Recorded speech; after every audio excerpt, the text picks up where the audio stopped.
What? Is someone there? I said, is anyone there? This doesn't make sense. I was just sitting here, right here. There was nothing. No, a mirror? A comb? And eggs. Oh God, what is happening? Am I losing my mind? Have I finally gone mad from all this suffering? No. These things... What would you do if 5 mysterious eggs were the only thing standing between your dying mother and survival? In a small African village crushed by poverty and illness, a young girl named Amara faced a choice no child should ever have to make: hungry, afraid, and running out of time. This is a true story of sacrifice, faith, and how blessings sometimes arrive in the strangest ways.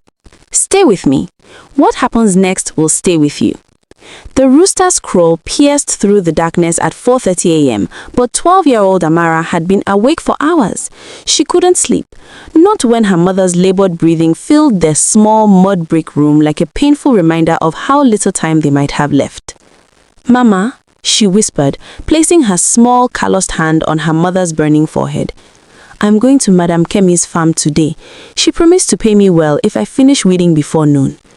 Her mother, Mama Daisy's voice came out as a rasp. "My daughter, you work too hard. You should be in school with other children your age, not breaking your back in other people's farms." Amara's eyes filled with tears, but she blinked them away quickly. Crying was a luxury she couldn't afford. "Education can wait, Mama. Getting you better cannot wait. I'll go to school when you are strong again. I promise." She had been making that promise for 3 years now, ever since her father died in a tragic motorcycle accident, leaving them with nothing but debts and this tiny room they rented at the edge of the village.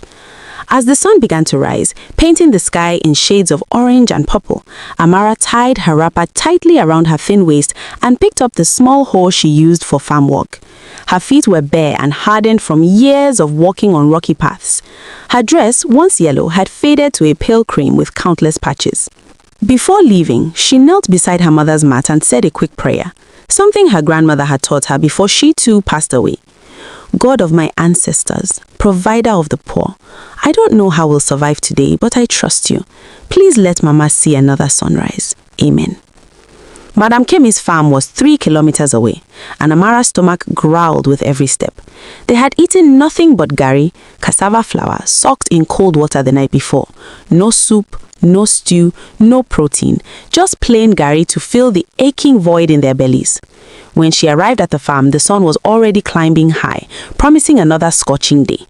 Madam Kemi, a plump woman with a sharp tongue and sharper business sense, looked Amara up and down with disapproval. "You are late," though Amara had arrived exactly on time. "And you look weak. How will you finish weeding my entire cassava field if you look like you will collapse any moment?" "I'm strong, Ma," Amara said quietly, her eyes on the ground. "I'll finish before noon, I promise." "You better. And don't think I'm paying you more than 500 naira no matter how fast you walk." 500 naira. Barely enough to buy 2 meals, not nearly enough for the anti-malarial injections her mother desperately needed, which cost 3,000 naira at the clinic in the next town. Amara walked like her life depended on it, because it did. The sun beat down mercilessly as she moved between rows of cassava plants, pulling weeds with bleeding hands. Other farm workers, grown men and women, glanced at her with pity, but no one helped. Everyone had their own troubles in the village of Umweze. By noon, when other workers took a break under the shade of a mango tree to eat their lunch, Amara kept working. She had no lunch to eat, so why waste time resting?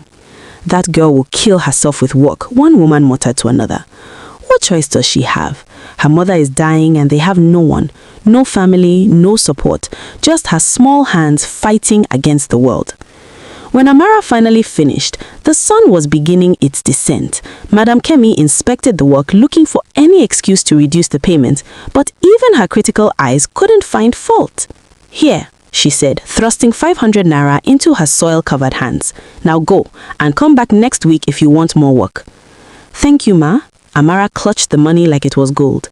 But 500 naira wouldn't even buy the pain medication her mother needed, so instead of going straight home, Amara went to Mama Nogozi's compound.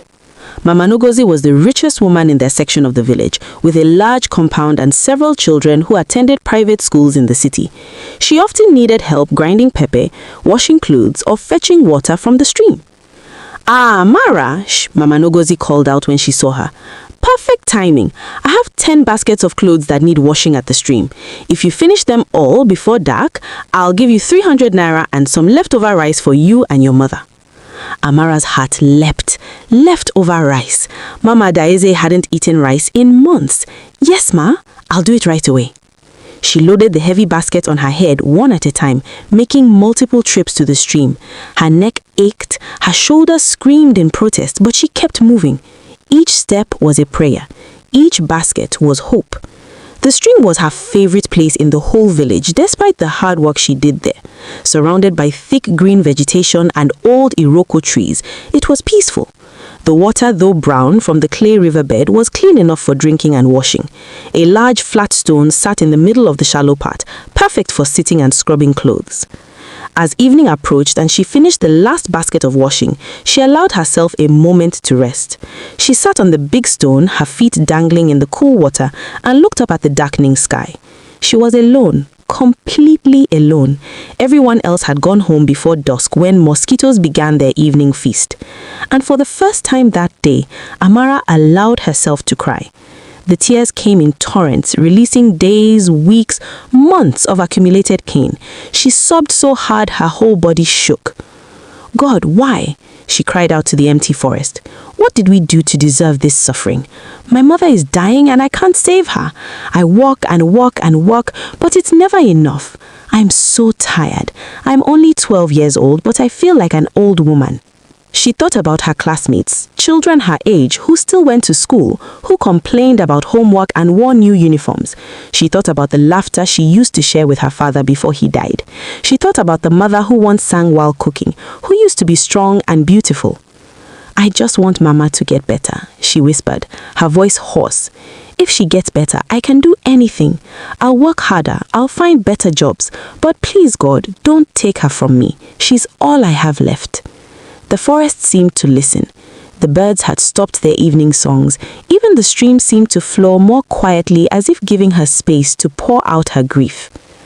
"I'm not asking for wealth," she continued, talking to God as if he were sitting right there beside her. "I'm not asking for a big house or fancy clothes. I just want my mama to be healthy. I just want us to have enough to eat. Is that too much to ask?" She prayed with the kind of desperate faith that comes when you have nothing left to lose.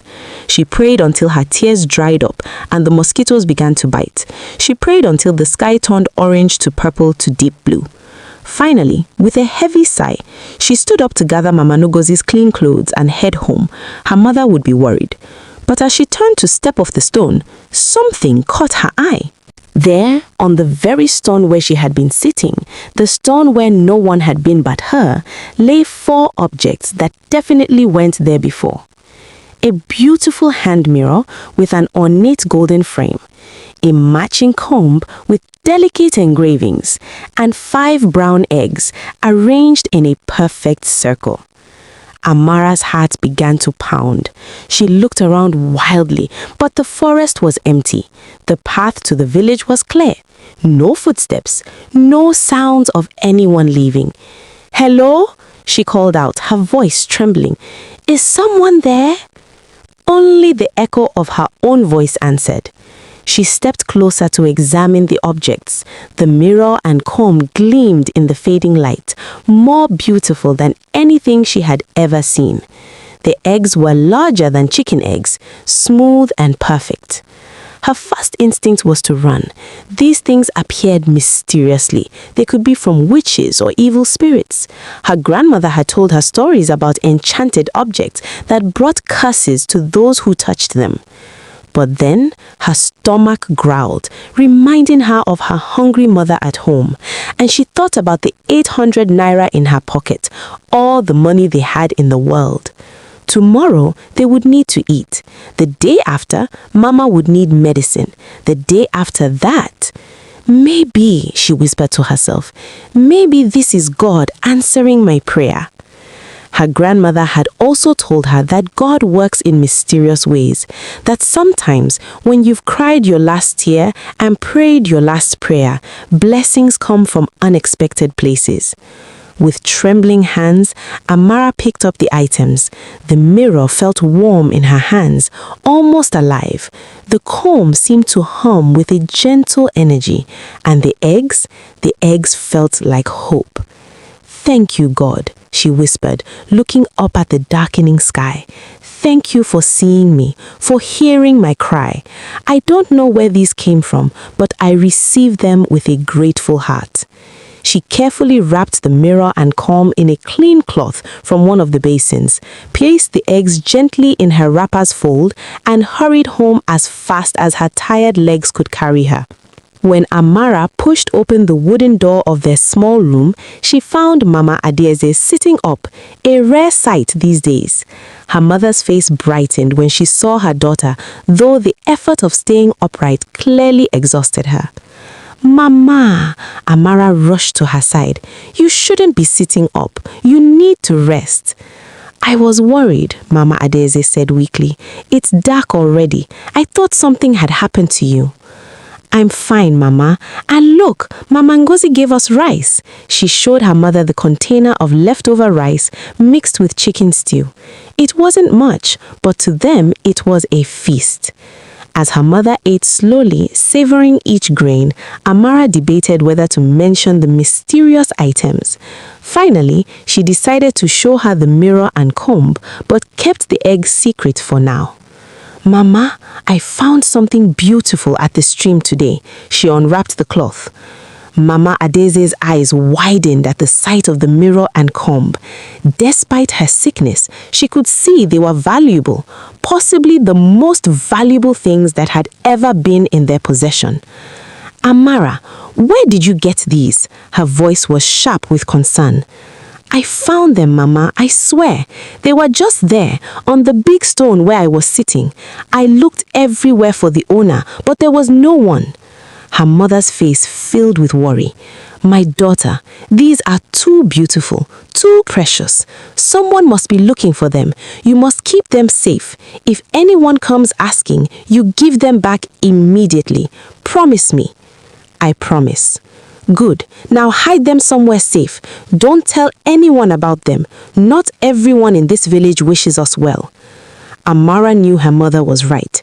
She found a small hole in the wall behind their cooking pots and carefully hid the mirror and comb there, covering them with a cloth.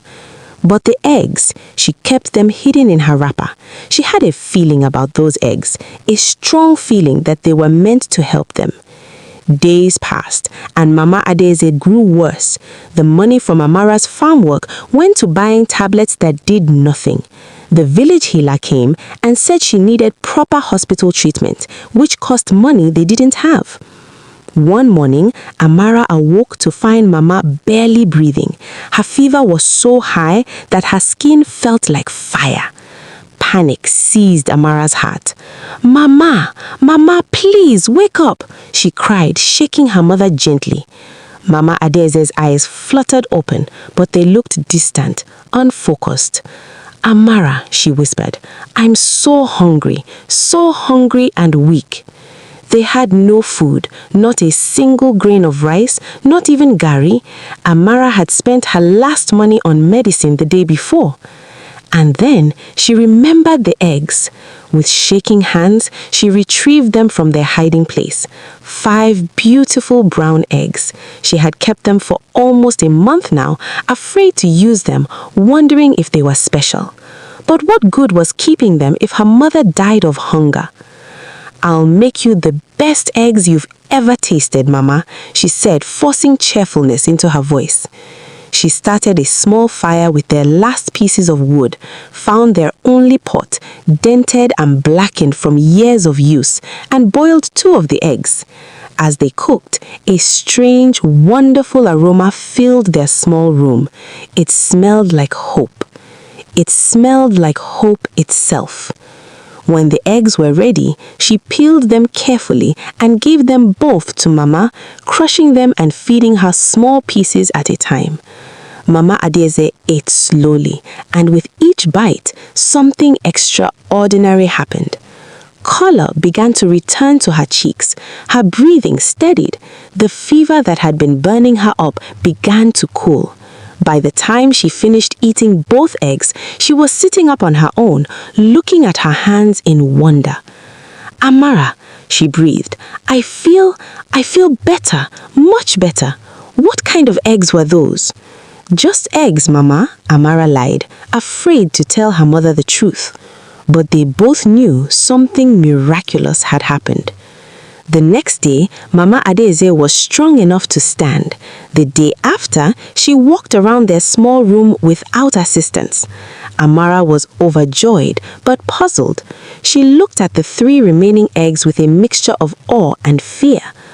On the 3rd day, when her mother complained of pain in her joints, Amara boiled another egg and gave it to her. Again, the healing came immediately. The pain vanished, replaced with strength. "These are not ordinary eggs," Mama Adeze said, finally confronting the truth. "Where did you really get them?" This time, Amara told her everything. The crying at the stream, the prayer, the mysterious appearance of the mirror, comb, and eggs. To her surprise, her mother didn't scold her for keeping secrets. Instead, tears filled Mama Adeze's eyes. "My daughter," she said, pulling her into a weak but loving embrace. "God heard your prayer. He saw your suffering, your sacrifice, your faith. These are blessings sent from heaven itself." "But Mama, we only have 2 eggs left. What happens when they are gone?"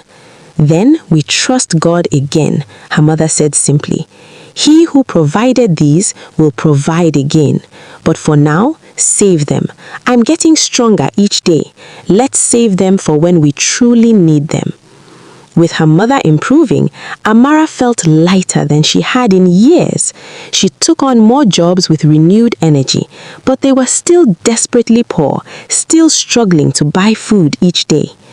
One morning, about a month after finding the items, Amara was preparing to go to the market to sell some wood she had gathered.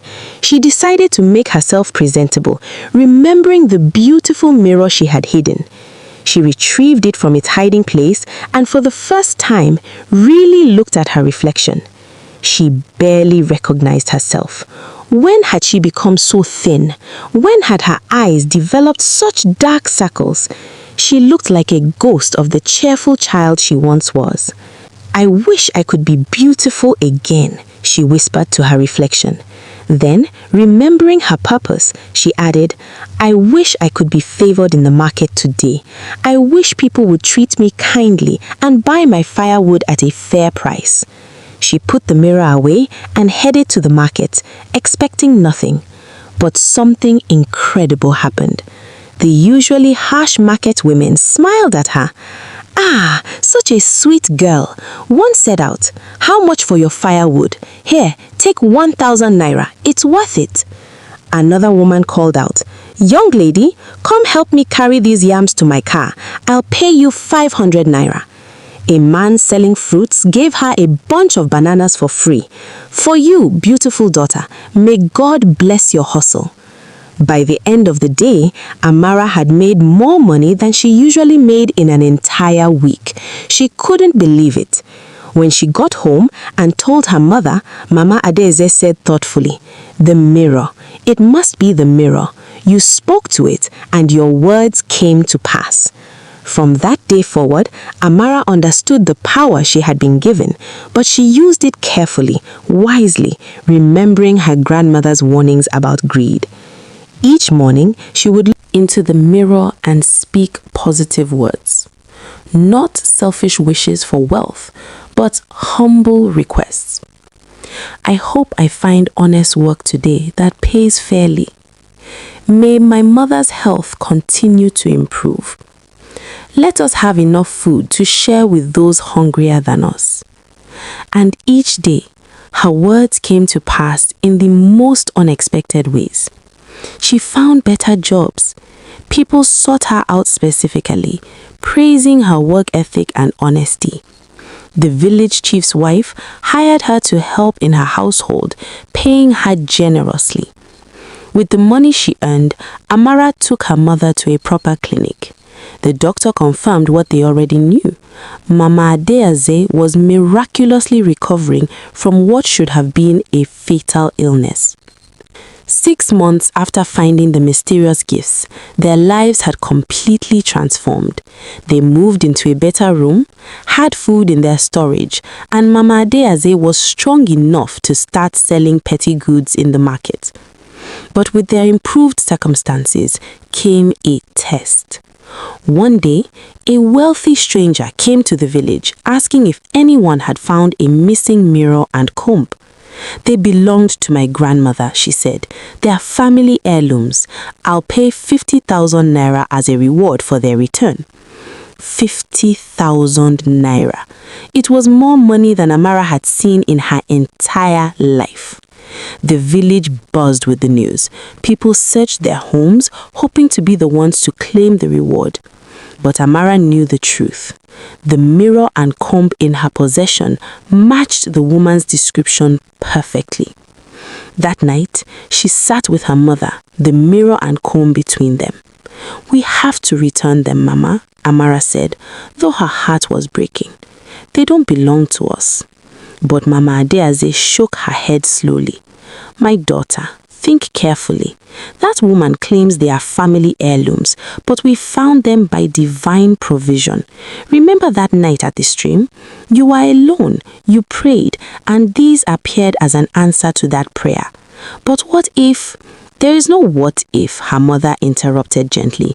"These items appeared from nowhere on a stone where no one had been. That is not how lost items work.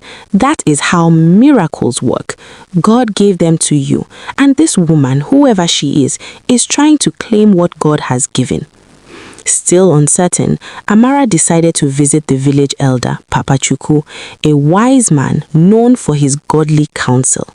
Papa Chuku listened carefully to Amara's story, not interrupting once. When she finished, he was quiet for a long moment, then spoke. "My child, I have lived 83 years on this earth, and I have seen many things. I have seen God work in mysterious ways. I have also seen people try to claim blessings that were never meant for them." He leaned forward, his ancient eyes sharp with understanding. "Tell me, when you found these items, was there any sign of someone having dropped them?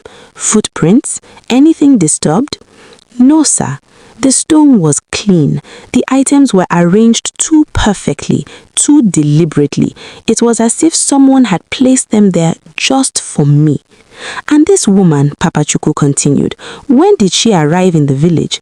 "Just yesterday, sir. Months after you found the items, and she claims they are heirlooms, yet she only now comes looking for them." He shook his head. "Daughter, be careful. The devil himself knows when God has blessed someone and will send confusion to make them doubt their blessings." He placed a gentle hand on her shoulder. "If these items were truly lost and belonged to someone, that person would have come looking immediately. The fact that you prayed desperately to God and these appeared immediately after, that is not coincidence. That is divine intervention." "But what should I do, Papa Chuku? Everyone knows about the reward now." "You do what your conscience tells you. But remember this, when you return a blessing God gave you back to someone who has no right to it, you are essentially telling God you don't trust his provision." That night, Amara couldn't sleep. She held the mirror in her hands, watching how it caught the moonlight streaming through their window. She thought about the night at the stream, how alone she had been, how desperate, how she had cried until she had no tears left. She thought about her mother, who had been at death's door and was now healthy and strong. She thought about how their lives had changed, not through greed or cheating, but through hard work blessed by these mysterious gifts. And she made her decision.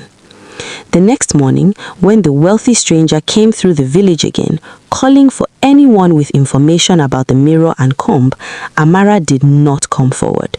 But an envious neighbor, Mama Tolu, who had seen Amara with beautiful items months ago, went to the stranger. "I know who has your mirror and comb," announced Mama Tolu loudly. "That girl, Amara, the poor orphan who lives with her sick mother. I've seen them in her possession."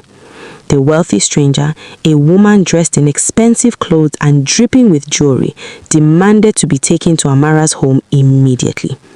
When the woman arrived at their door with half the village following behind for the drama, Amara felt her heart pounding, but she stood tall, her mother beside her.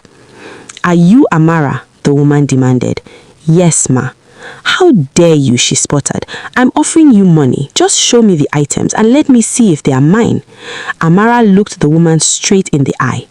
"Ma, with all due respect, I do have a mirror and comb in my possession, but they do not belong to you." The crowd gasped. "How dare you?" she shouted. "You're just a greedy girl trying to keep valuable items that don't belong to you."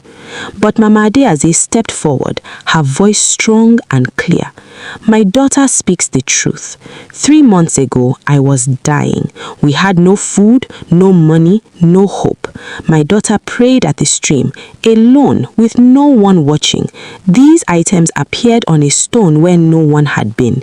They saved my life. They lifted us from poverty through honest work, not through theft or deception." Papa Chuku, who had come with the crowd, spoke up. "This woman," he pointed at the stranger, "only appeared yesterday with her claims. If these were truly her grandmother's heirlooms, why did she wait months to look for them? And why did they appear in our village stream, miles from anywhere?" The woman's face reddened with anger, but she had no good answer.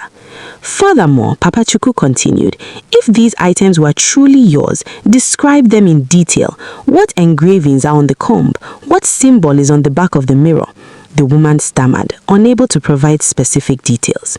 "Exactly," the elder said. "You heard rumors of valuable items and came hoping to claim them with money and intimidation. But we know the truth. These were divine gifts, not lost property." Defeated and embarrassed, the woman left the village in anger, her reward money unspent. After the confrontation, Amara was shaken but relieved. She had stood firm in her faith, trusting that what God had given, no one could take away. The village's perception of her changed that day. She was no longer seen as just the poor orphan girl. She was the girl whom God had blessed, the girl who chose faith over fear. More opportunities came her way. The village chief hired her to tutor his younger children, paying her generously. Her mother's small trading business began to flourish. People sought them out, wanting to associate with those whom God clearly favored. But the real test came when they used the last 2 eggs. One was for a neighbor's child who fell gravely ill with a mysterious ailment. Amara, remembering her own mother's suffering, didn't hesitate. She boiled the egg and gave it to the child, who recovered immediately. The final egg she saved for months, unsure when she would need it. Finally, during a severe drought that threatened the village crops, she crushed it and mixed it with water, sprinkling it over the community farm where many families, including hers, had planted their crops. That night, rain came, abundant, life-giving rain that saved the harvest. 2 years after that desperate night at the stream, Amara stood before a crowd of villagers wearing a clean school uniform. The village had come together to sponsor her education, moved by her character and faith. She was 14 now, but she had the wisdom of someone much older. "Thank you all for this opportunity," she said, her voice strong and clear. 2 years ago, I was hopeless. I thought my life was over before it truly began, but I learned something important during those dark days. She paused, looking at the faces before her, some who had helped her, some who had doubted her, and some who tried to take her blessings. I learned that God sees us when we're alone. He hears us when we cry, and He answers us in ways we never expect. The mirror, comb, and eggs weren't just magical objects. They were symbols of God's care for those who trust Him. She held up the mirror, which she now carried with her always. This mirror taught me that the words we speak over our lives matter. When we speak faith instead of fear, hope instead of despair, blessings instead of curses, our reality begins to change. Her mother, now healthy and strong, stood beside her with tears of pride. The eggs taught me about sacrifice, Amara continued. I could have eaten all 5 when I was hungry, but I saved them, used them wisely, and even gave them away when others needed them. And because of that, God multiplied our blessings. She looked directly at the young children in the crowd. If you remember nothing else I say today, remember this. When you are in your darkest moment, when you've cried your last tear and prayed your last prayer, don't give up. God is preparing something beautiful for you. It might not come the way you expect. It might not come when you expect, but it will come. 5 years later, Amara graduated from secondary school with top honors. She received a scholarship to study medicine, determined to become a doctor who would help people like her mother. The mirror and comb remained in their family, passed down as reminders of God's faithfulness. But their true value wasn't in their beauty or mystery. It was in the lessons they taught. Mama Adeze often told their story to anyone who would listen, especially to those going through difficult times. My daughter learned early what took me a lifetime to understand, she would say. Poverty is not a punishment, and blessings don't always come wrapped in gold. Sometimes they come as eggs by a stream. Sometimes they come as strength to endure another day. Sometimes they come as wisdom to recognize a miracle when you see one. The village of Umwedze became known for producing young people of exceptional character, and they credited Amara's story as part of their heritage. Children grew up hearing about the girl who worked in farms, ran errands, and never stopped believing, even when belief seemed foolish. And late at night, when new mothers in the village struggled with sick children, or when young people faced impossible challenges, they would walk to that same stream where Amara had once cried. They would sit on that same big stone and they would pray, because they had learned that God still hears the desperate prayers of those who have nowhere else to turn. And sometimes, just sometimes, He answers in ways that change not just one life, but an entire community.